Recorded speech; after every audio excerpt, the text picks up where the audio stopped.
Welcome to the Healers Café, conversations on health and healing with Manon Bolliger, a retired and deregistered naturopathic physician with 30 plus years of experience. Here you will discover engaging and informative conversations between experienced healers, covering all aspects of healing, the personal journey, the journey of the practitioner, and the amazing possibilities for our own body and spirit.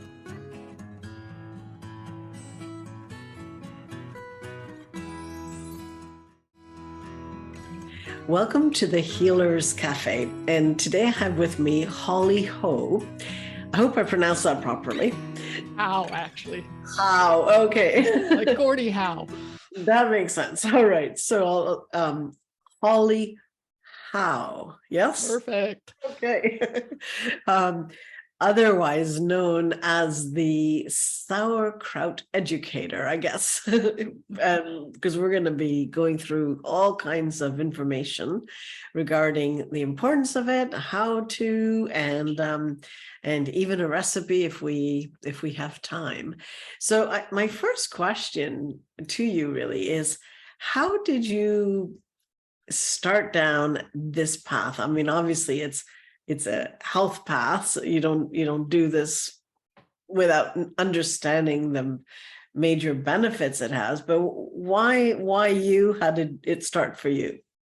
Well, I have always thankfully grew up with good health and didn't come to this with a health crisis trying to cure something, but just out of curiosity of how I could have the best health I could and stay active, healthy, and mobile till my into my 90s, 100, who knows? And so I was always trying different health diets of the day. And it wasn't until about 20 years ago that I came across a book called Nourishing Traditions by Sally Fallon. And it's a book based upon what ancient cultures ate and how those foods were prepared. And the man behind that is Weston A. Price. And he was a dentist back in the 20s and 30s and practicing and looking at the increasing rate of dental caries and narrow mouth, narrow palate, and was curious why all of a sudden were people's teeth changing and what was impacting that. So he went in search of communities, cultures around the world looking for people with perfect teeth. And when he found these people with perfect teeth that were not sick, were not getting tuberculosis, which was common in that time, he then looked at their diets. He only found 14 groups, American Indians, Eskimos, around the world, Polynesians, Aborigines. And he found these 14 groups, and he looked at what foods they were eating and how they were prepared. And the one common food that ran through these diets, among other things, was the inclusion of fermented foods. So every culture ate some type of fermented food. This is before we knew about the gut microbiome. These cultures just ate the foods because it was part of their culture, part of their community, had no idea how it was impacting their gut health. They just knew that they kept them healthy. And so that kind of was a light bulb moment for me. And at that time, this was 20 years ago, there was very few books on fermentation out there. In fact, only 2 I could rely upon. There was no Amazon, there was no YouTube. So I delved in and first bought my own sauerkraut. Bubby's sauerkraut was a brand available then. And soon it got rather expensive to keep our family of 4 because we go through a jar in about a week. So I decided I'd learn to make my own. So I dived into Sally Fallon's book and followed her recipe and used that as kind of the foundation. And over the years, fiddled around with things to improve the recipe. And, it's very different from what I first learned. But then started eating sauerkraut. Our family got rather tired of the first flavor I made, which was cabbage and dill, and then started experimenting with different flavors. A local farm here, I went to do a demo at their place, and they gave me cabbage, carrots, and garlic. That's all that they had available at that time. And I threw those together, and that became my first kind of flavorful recipe. And since then, I've had a lot of fun creating recipes to meet the different palates in the family and keep everybody happy, and realize how many ingredients you can put in sauerkraut and how much fun you can have with it. Okay, well.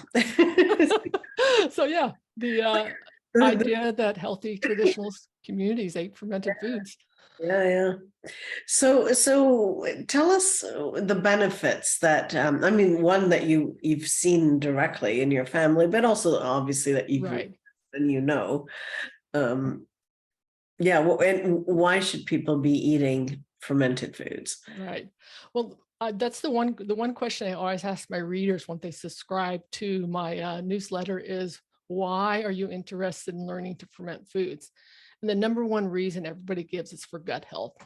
And so fermented foods do provide probiotics and prebiotics to help with our gut, keep our gut lining intact, and just help with transit time, et cetera. So a lot of people come for the gut health, and it definitely does make a huge difference because you're providing your gut microbiome with the food it needs to keep healthy, to ward off invaders, to keep pathogenic bacteria at bay, et cetera. So all these things around improved gut health. It also helps with energy levels. It helps with your serotonin levels, vitamin C, the nutrients. If you look at raw cabbage and you were to look at the vitamin C content of raw cabbage, it's about 30 milligrams. Fermented, that same green cabbage, the fermentation process unlocks these nutrients. So that vitamin C is more available, what they call it bioavailable. So we're able to eat that same cabbage, but through the fermentation process, there's more vitamin C in it. So that 30 milligrams of vitamin C in green cabbage is now almost 60 milligrams once fermented.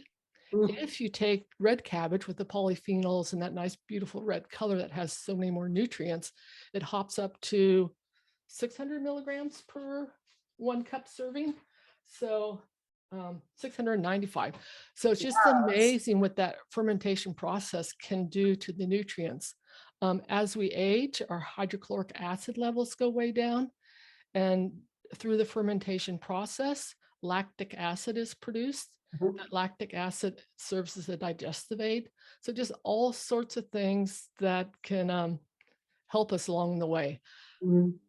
So do you typically suggest people have it sort of at the start of the meal to or before the meal kind of thing? Or do you just, it all works out taking it during the meal? There has been people who have gone in and looked at that, and I don't worry about it. To me, we're eating the food, and that's, if we can just get people including a new food in their diet, that's a huge win. And so I don't get that specific about it.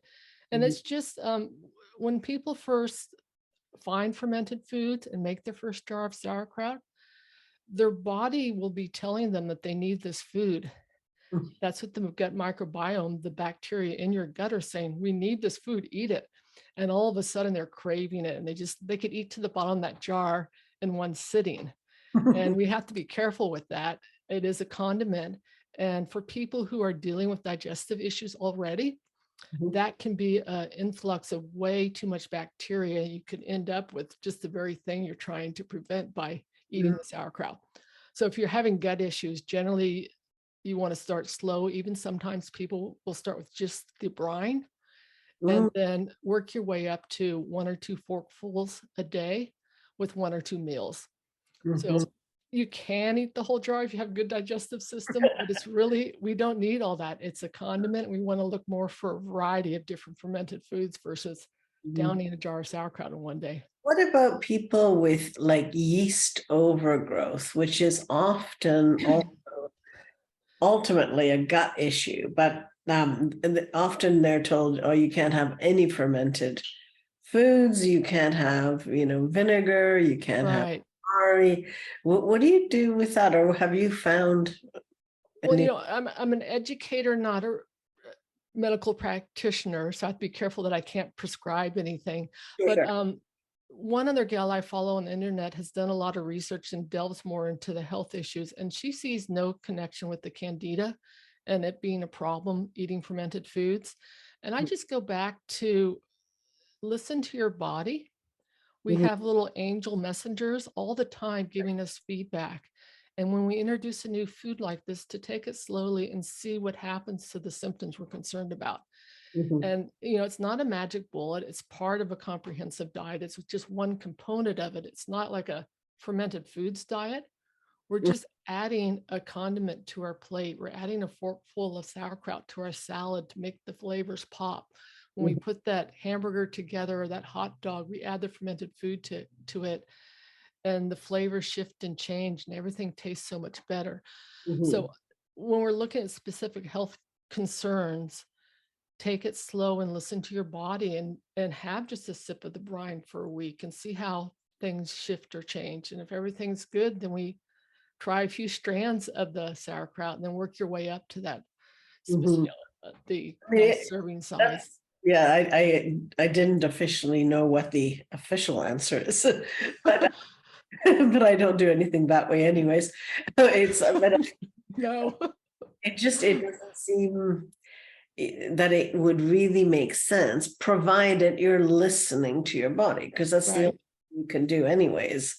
You know, if your body is it seems to be reacting, maybe there is something that you have to wait through. Right. But otherwise, slowly but surely. If it's we're taking care of our gut microbiome. Yeah. As Hippocrates said, that is the root of all illness, is back to the gut microbiome. And the research on that did not start till about, I think it's 15 years ago now. And it's fascinating what we're learning how many different bacteria are out there. You know, bacteria are everywhere. We live with them. It's a relationship. We don't have to fear them. They're our friends. They support us. They take care of our health. And it's just, by eating the fermented foods, it's just one more thing to take care of your gut microbiome. And when your gut microbiome is healthy, then your whole health can shift. Yeah, exactly. Well, how about doing a recipe? A recipe, okay. Something like, you know, that if people are listening as well, I mean, you have notes to share, so people who are watching this on Rumble or YouTube can watch the notes as well. Exactly. But we'll do both. So excellent. And so when we think of making a food like this, and making sauerkraut, it's a recipe out there, and it's a way of working with the bacteria that are actually on our hands, on our face, all different groups of them. They live everywhere, and they live on the vegetables that we're fermenting. And so we are setting up a home for these bacteria so they can do the work that we need. We don't have to ferment. We just have to provide the home for them, and then they do the work for us. And just like any recipe, we have certain tools we need, etc. So I'll start with that and keep it kind of high level. I'm going to share my screen and let you know what's on the screen for the people listening. Okay. So what I have here are the tools and ingredients. The recipe I like to start people with is called sweet garlic sauerkraut. And that's going back to that farm where they handed me carrots and garlic and cabbage and said, let's make sauerkraut with that. And when we're learning to ferment, a mason jar is really all you need to pack everything into. And then salt to give the bacteria the right home and to help feed them. And then a scale, just like we would use measuring cups and measuring spoons to make a batch of cookies, we're going to use a scale to make sure we have the right amount of cabbage and ingredients and the right amount of salt. The bacteria that help make fermentation happen, they love a set amount of salt in there. Too much salt, they slow down and don't work. Too much, not enough salt, then the pathogenic bacteria or molds and things like that can happen. So we use a couple carrots and a few cloves of garlic. And I call those my flavoring ingredients, and the carrots get shredded and the garlic gets chopped, and those go into my bowl first because I'm going to flavor my sauerkraut with that. And then I'm going to add all the cabbage until I have just enough cabbage that once mixed with salt will fit into my jar properly. So you can adjust these recipes, but again, we work with our flavoring ingredients put into the jar, and then we add the cabbage on top of that. So I've shredded my carrots and chopped my garlic, and then I'm going to put them into my bowl. And it's a large mixing bowl that I can put my hands into. And we're like making a batch of coleslaw. It's very similar to that. I thinly slice my cabbage and you want to thinly slice the cabbage, because the idea is we want to open up all the little cells inside those slices of cabbage to let the water out. That water is going to combine with salt to create a brine. So I add enough cabbage. In this recipe, and the recipe I have on my website, it's 800 grams. That's the amount that will fit into my jar. So that's the weight of my carrots, my garlic, and my cabbage. And once all together. Yeah, all together. And then we're going to sprinkle in a tablespoon of salt and mix that nice and thoroughly together. And what I like people to do is just actually mix in that salt. So here's my hands in the bowl, and you see the beautiful shreds of carrots mixed in with the thinly sliced cabbage. We mix it all together so that the salt gets spread throughout, and the salt can work to pull out the water to create a salty brine. And we need that salty brine because the bacteria for fermenting vegetables are anaerobic. Those bacteria do not like air. They want to be sunk down below the brine where they can do their work. So we need a brine to hide them down, to keep them away from the air. So generally what I do is I mix in all that salt. You'll see a lot of recipes where they tell you to pound the cabbage and work at it to get your brine. If you let the magic of osmosis work for you, you can pretty much let this sit for like 15 to 20 minutes and then come back and kind of squeeze the cabbage a little bit, and you'll notice that you have your brine. And during that 15, 20 minutes, you clean up your kitchen, you put your mess away, you get to come back to this beautiful last step in your artwork. Manon Bolliger here, and I want to thank you for taking actionable steps towards engaging your healing journey and helping others discover their path by watching, sharing, subscribing, and reviewing these podcasts. Every review and share helps spread the word, these different perspectives and choices and options for healing. And to thank you, I'd like to invite you to sign up to my free 7-sequence email tips on health and healing for everyday life. You can go to healerscafe.com tips. Thanks so much. Of packing everything into the jar. And so you'll see in this picture, I have a jar with a handful of wet, juicy, dripping sauerkraut. Is dripping with brine. At the bottom of the bowl, you can see kind of a orangey liquid. That's the coloring from the carrots, and the liquid from the cabbage cells. And that's the brine that we need. So we pack that all into the jar, and you would never have guessed that that big bowl full of sliced cabbage will fit into a jar, but it does. And then once it's pressed down in there, you'll see all the brine rise to the surface. So we're looking at the top of the jar right now. My fingers are down in there, packing everything in. I put what's called a floaty strap on top, which is a piece of cabbage leaf cut into a circle about the size of the jar. And that prevents little bits from floating to the surface. Things that sit on the surface can attract, they act like a little lily pad and can attract the mold spores. So you try to keep as much as possible everything below the brine. And this next picture, it's 3 jars, one where I'm putting the little cabbage leaf in, and then a little jar. This can be like a shot glass, or if you don't have a little jar, you can use something heavy in there, or another jar maybe filled with water with the lid on. You're trying to come up with some type of weight to hold everything below the brine. I like people to use what they have around the house initially and not feel they have to go out and buy a bunch of fermentation equipment. That's fun to do down the road, but initially, if you learn to work with what you have and learn how this whole process works, then it's intuitive and you almost know what you need then. And I have lots of tips, but ideally I like people to start with what they have around the home. So I use these little jars. And then the third picture is I'm putting the lid on and the brine is rising to the surface. And that's because the little jar is pressing down on what's packed in the jar and forcing that brine to the surface. And that's pretty much it. We let that sit on our counter to ferment anywhere from 7 to 21 days. And then you have delicious sauerkraut at the end to enjoy. So there's a picture here of someone about to eat a delicious bite of sauerkraut. It's making me hungry. Exactly, just what your body needs. So what have you fermented? Like what's the, I mean, that looks great. And cabbage is probably one of the most common things that people Right. ferment. But what else can you ferment in this way? You can, so this is a vegetable ferment. So you can pretty much ferment just about anything.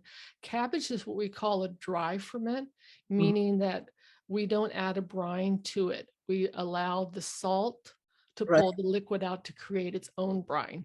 Mm. When you think pickles, mainly like cucumber pickles or any other vegetable that you want to ferment, those are in larger chunks and there's not the liquid that you're going to pull out of them. So they're fermented in a brine, but still a similar process, using the right amount of salt, correctly chopping up your vegetables and letting them sit under the brine for X number of days. Usually the vegetables ferment for a shorter time. But those are the vegetables that can be fermented, but you can, dairy is a way of, is a ferment. It's usually a cultured ferment where you're adding a culture to it to ferment. Kombucha is a ferment. I mean, anything out there can be fermented and you just kind of learn the rules of it. But I really like starting people with sauerkraut because it is, number one, so easy to do. You generally can get away with fermenting any time of year.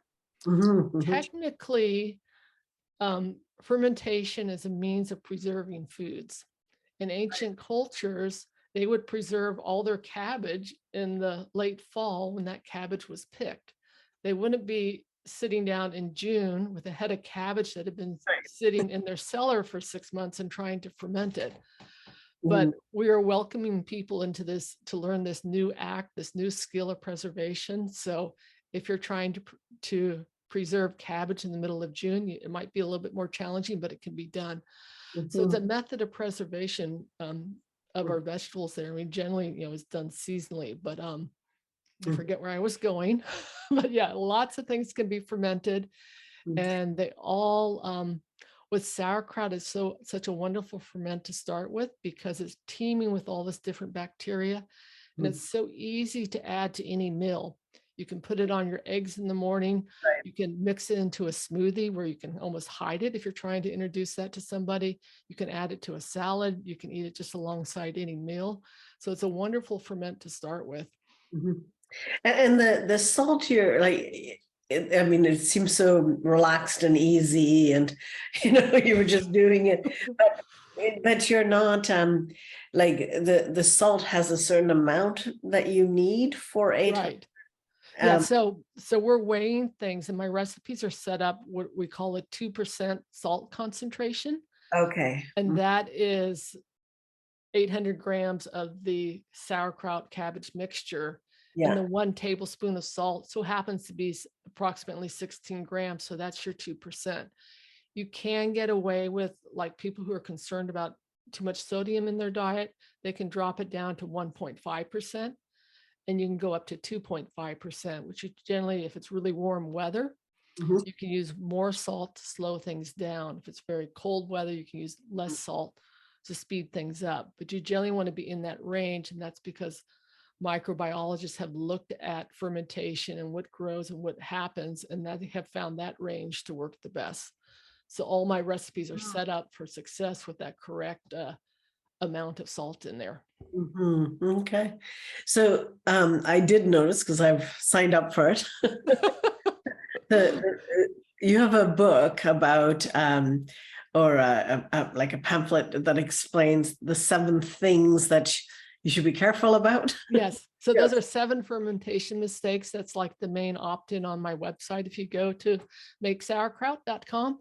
And it's just the common things that mistakes people happen. And it's really a great introduction to fermentation and what to learn. It's one is like fearing the bacteria.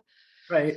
People are so afraid of these friends. I mean, just think of that. We can pack cabbage into a jar with some salt and it magically transforms. I mean, that just kind of blows me away that that's happening in that jar. And so people can fear the bacteria and they want to use hand sanitizers, that they want to scrub their cabbage down or bleach it or bleach their countertops or bleach their jars, etc. And during that whole process, we're killing off all the bacteria that we need for that fermentation process. So that's like, to me, one of the benefits of fermentation is Right. you're being introduced to this whole new world. You're developing a larger community, the microscopic community, and then also the community of your friends that you share this with and turn them on to this. And then the community of your farmers out there that grow the cabbage for you, because ideally, and this was like a 10-year process for me to get to this point, but ideally you're either growing your cabbage yourself or you're finding a local farmer that grows it for you from your local farmers market, because then it's almost impossible to fail with this, because those bacteria are there just ready, teeming. They haven't been shipped around the world. And so that's that benefit of fermentation that's opened up for me. It's not just like the gut health. It's the community I'm connected with. It's the cultures. When I learned to make kimchi and learn about the wonderful kimjang season they have every November, where hundreds of women are on the plaza making kimchi to give away to the needy. It's part of their culture, and these ferments open up so much to you. The first kombucha I had, which I didn't realize, I look back on it, I was traveling through Russia back in the 80s, in my 20s, and jumped off the tour because I don't like doing tours, and meandered down these little side streets and met this elderly lady, and she invited me into her home to have this fermented tea. And that was kind of my first taste of kombucha, connected to this culture. Right. Yeah, I think it does open, when you look at the microcosm. Yeah, exactly. Larger, how we're related to everything. Yeah, I mean, we're all so connected, right? And the foods we can enjoy from that same perspective, rather than, I guess the dominant, but I think it's disappearing, culture of, fighting everything we have and fighting the enemy without, right, exactly, and looking at ourselves as somehow, incomplete, inept, right, or missing, yeah, the really interesting to ingredients see what comes out, out in the future body, even viruses, how they work with us and how they're there to protect us. And it's a pretty amazing world out there. Yeah. No, I think it's and I think a lot of people are waking up to the need for this, exactly, because of the unbelievable abuse of what has happened in the last 3 years. right. I think it's I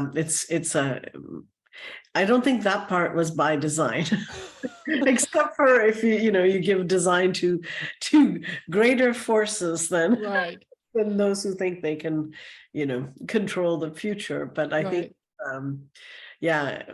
it's really the time to take charge of our health. And so exactly, and that's what a lot of people learn to make sourdough bread, learn to can, learn to ferment for the first time over the last few years. There was a run on canning jars. You could not get the jars that most people are learning to ferment in, because the supply was gone. And it just became, to me, such an empowering process, like you say, to take charge of your health. This one little thing you can learn to do, and that's kind of my underlying philosophy of life, et cetera, that we can take charge of our health, and start with one jar of sauerkraut, start with one bite of it, and see how it changes things. And your doctor's there for consulting, but you're the one that's coming in with what you need and asking for the help. And you have a lot of power. Definitely. Well, and I don't know that the way that medical doctors are trained, it's really about disease management. I don't think I'm going to tell you. You get a number and you get a code, a diagnosis code, and then these are the things I can do for you under that code. So instead, get some cabbage and bacteria and exactly. Do what's right for your body, and you may not need any other help. Exactly. Anyway, it was lovely having you, and yes, thank you so much. All right, great. Thank you for joining us at the Healers Café with Manon Bolliger. Continue your healing journey by visiting thehealerscafe.com and her website, and discover how to listen to your body and reboot for optimal health.